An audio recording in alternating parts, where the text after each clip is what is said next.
Good morning, family and friends. Slow and Steady here, aka Russ. Just wanted to give a quick recap of where I've been. This will be a preview video before I start posting the actual each day. I'm no Captain Jack and Bob Ross, so I'm just out here trying to share with my family, a few of my friends, and any other hikers who want to see a little bit of the day-to-day stuff out here. There might be a little bit of engineer humor, a little bit of education, but mostly it's just a little log of me walking through the woods, trying to walk to Maine like any other sane 50-year-old would do. Anyway, the sun just came up behind the camera over here. I think the camera just shifted, it might fall here. Let's see, on the first day I just flew up Fort Lauderdale to Atlanta, took the Metro Atlanta, the MARTA train, red line up to Sandy Springs. It's only a couple blocks walk over to REI from there. There's a big sub place there, Jersey Mike's. Had a nice giant, I think they're called, the giant big Italian sub. My last supper, if you will. Had that and a soda and walked over to REI. Got 2 cans of fuel, 4-ounce cans. And then basically I just use one 4-ounce can until it's empty. Use the other one and then get a new. All right, the trekking pole that the camera's on fell over. Sorry, I have a little piece of my camera attachment waiting for me to round the bend hostel, which is coming up soon. Let's see, so I got my fuel, REI. I think that's the only thing. I got some sunglasses. I haven't been wearing them much, but sometimes it gets bright out here till the leaves. Right now, as you can see, it's still bare out, except for the evergreen, Poinciana, no, sorry, I got Florida mixed up.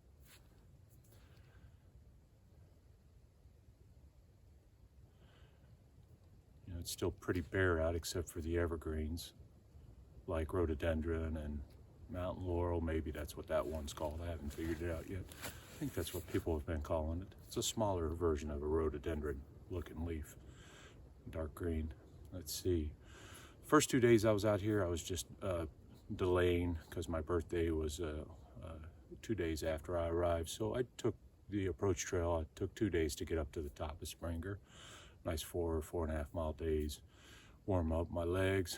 And I stayed up at Springer for the night with a couple of nice guys, and I got started on my birthday, on my 50th. Yay! 2,200 miles on your 50th. Let's do it. Let's see. So from Springer, I went along. I stayed in my tarp most of the time.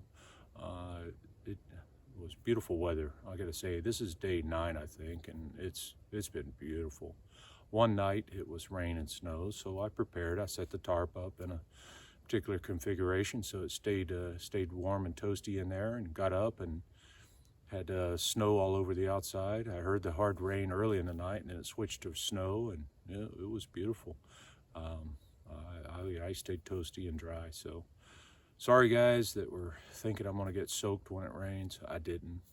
And of course tonight there are thunderstorms, and tomorrow possibly. I know my limitations. Some severe thunderstorms, there's nothing out here that's gonna keep you dry. The tent's gonna have trouble. The tarp is. You just go indoors when there's severe weather coming. So we'll see how bad it is, but I'm gonna go into the hostel anyway. Let's see, I stayed in 2 different shelters. One was a very popular one. I share a little bit of it on the video, but not too much. I'm not into the politics. I stayed inside. There were 7 or 8 of us. There were some tensions among different people, just bickering over hostel rules and, you know, who's doing what right and who isn't. And you know, there's a lot of back and forth. I think people were tired, and I was trying to stay the hell out of it. So just let them do their thing. So everybody knows best, right? But anyway, I got a decent night's sleep. It was cold in there. It was one of the colder nights that I stayed because the air comes through the vents, between the boards on the floor. And if you're not ready, it's a little chilly in there.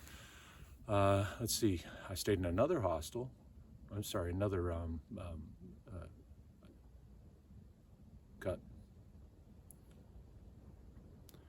I stayed in another shelter up on Blood Mountain. The Blood Mountain shelter I had to myself.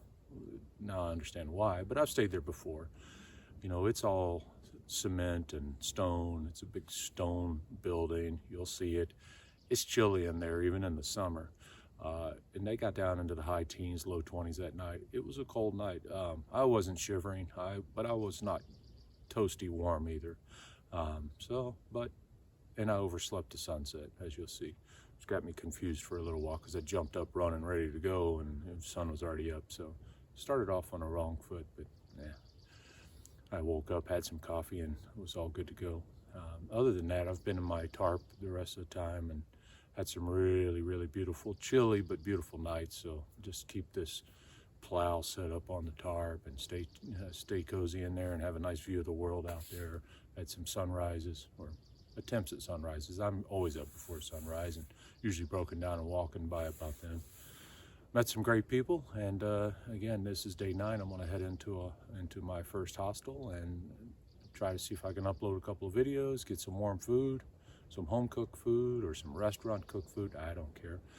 Resupply, and it may be another week after that before I get to the NOC, and maybe 5 or 6 days, 7 days. We'll see how the weather is. And the NOC will be my next resupply, so I have to carry quite a bit of food here. But no big deal, it's all fairly light, and I'm not a small guy, so look at that, 7 a.m., I'm sweaty. But all right, let's get hiking. I'll go get a shuttle into the hostel and see what's going on.